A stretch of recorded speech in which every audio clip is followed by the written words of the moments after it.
best way to get over a breakup is using a parachute.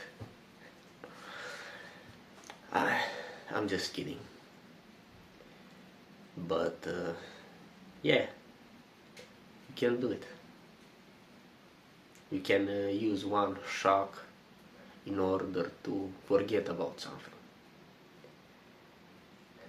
I thought this line was funny today when I was thinking about what to post next, and I've received a suggestion about how to get over a breakup.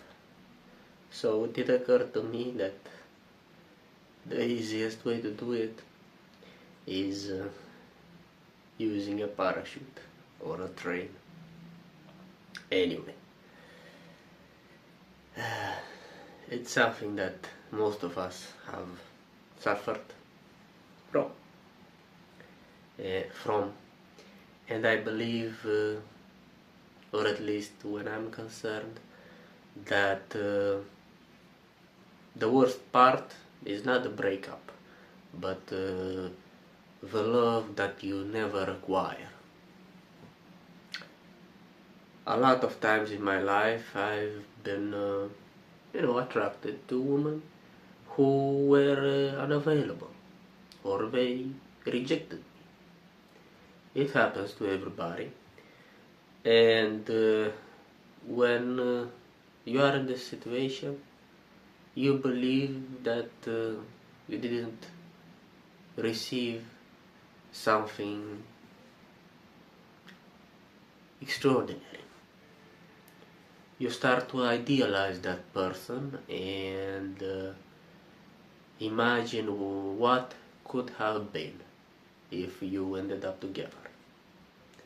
Perhaps you were not a good fit, or maybe you would have been bored being together very fast. It depends on each personality, but the breakup is exaggerated, I believe. The unrequited love is more impactful, although its counterpart might cause as much as trouble, if not more. Because when we obtain what we want, we get disappointed usually, because our desires are an expression of our tendency to chase chimeras, so to speak. And whenever you desire something, you attach a mental and emotional image to it, which is never fulfilled or actualized, so to speak. So sometimes, even when you get what you want, it might leave you heartbroken too. And I don't know what's worst, and I believe that this kind of suffering is less talked about than the breakup, because we like to live in fantasies. So when we try to attract a mate, regardless of our gender or our sexual orientation, we more often than not play a role. Not necessarily because we want to deceive, but because we want to impress. And I don't think that's a testimony of our deceitful nature, although a lot of times it might be the case with abusers and so on. But these are the rules of the game, and if you don't follow them, somebody else will, and they will get the partner that you want.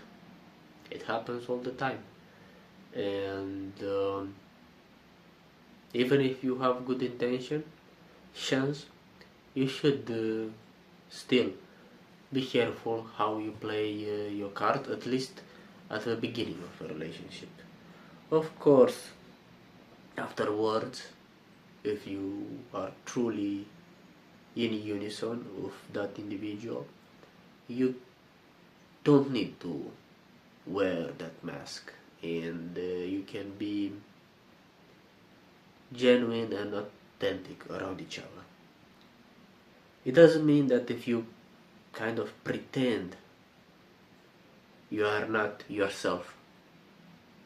And that's very strange, because sometimes you have an innate desire to show something, and that's different from the pretense in the old sense.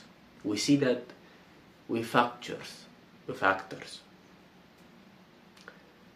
They act, but they do it not as a performance, but as a spontaneous act, because they have this innate propensity to do it, and they are talented and also have exercise, although there are some natural ones who don't need a lot of practice anyway.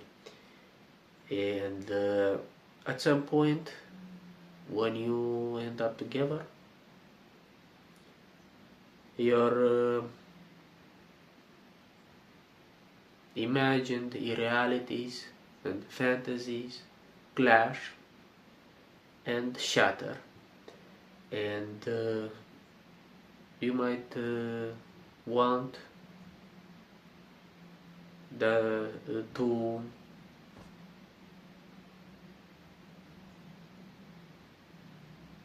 not fulfill your love.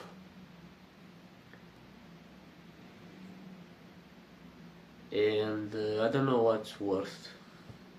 I'm not saying that everybody is like this, but when it comes to me, I always feel like the breakup is a relief. But maybe I'm an exception.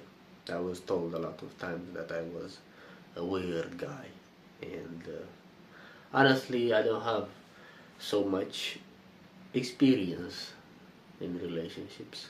I've only had 3 serious, and I've been the initiator of all the breakups because I was bored. I know it sounds maybe misogynistic, but that's how it is, and it was like a relief because I enjoy being by myself.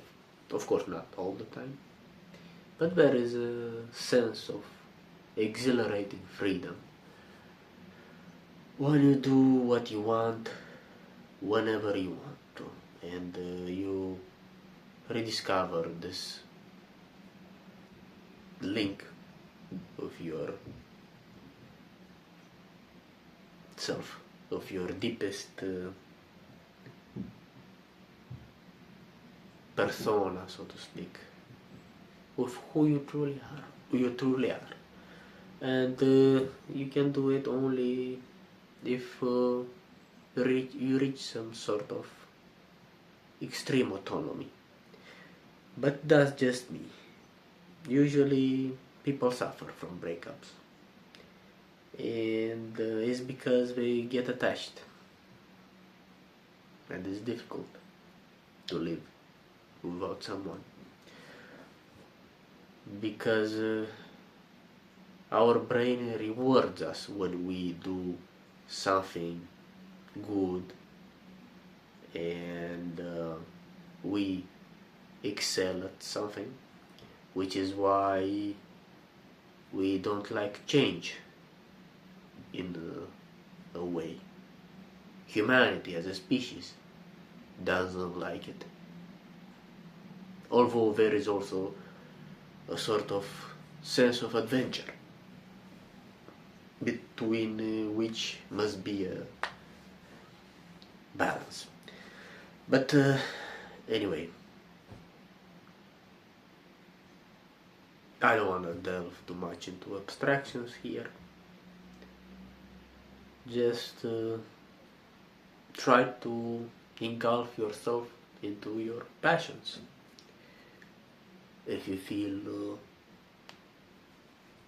that you miss somebody very much, or find somebody else, or just accept it, that's how it is.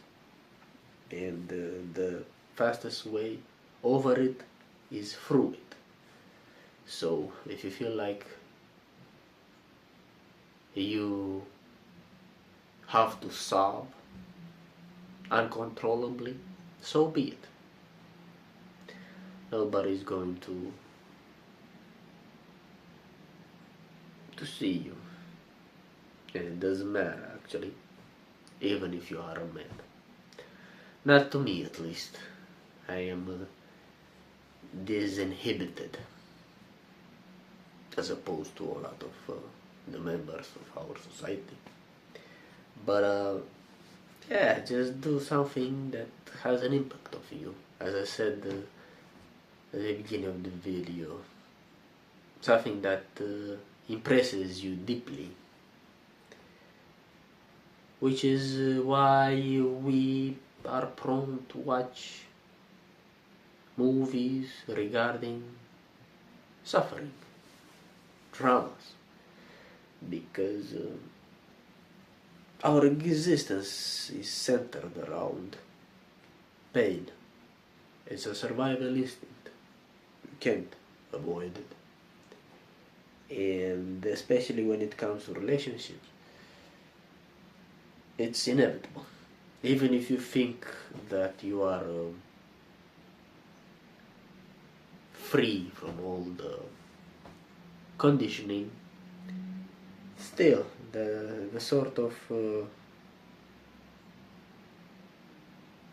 the narrative is too powerful. It's not your desire, it's the desire of a whole species, which is why even when you don't feel attracted to someone on a spiritual level, or at least very superficially, you still want to contribute to the procreation of this species, of this race of animals. And I'm not saying it as a reproach. I find animals very beautiful and more responsible than us. So yeah, just do something that helps you usually. There is no cheat code, and I'm not more versed in this matter than you, but I'm a guy who likes to give advice and enjoys talking about the things that come through his mind, hoping that someone will resonate with what I'm saying. But seriously, it's an inextricable part of our life, and you need a few breakups to grow up as a man, as a woman too. You need to be disappointed at least a couple of times in order to become more grounded in reality. Of course, some of us need more lessons than others, but that's a different topic. And what else should I say here? It's the eternal story. If you've heard it once, you've heard it a lot of times. But as a rule, don't use violence. And try to be as calm as possible.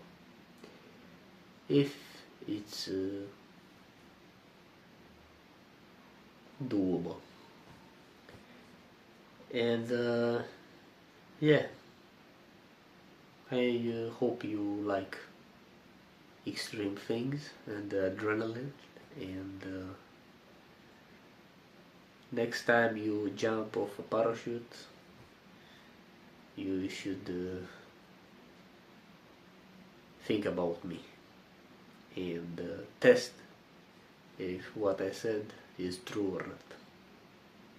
I never jumped off a parachute, by the way, but I'd like very much to, because I like to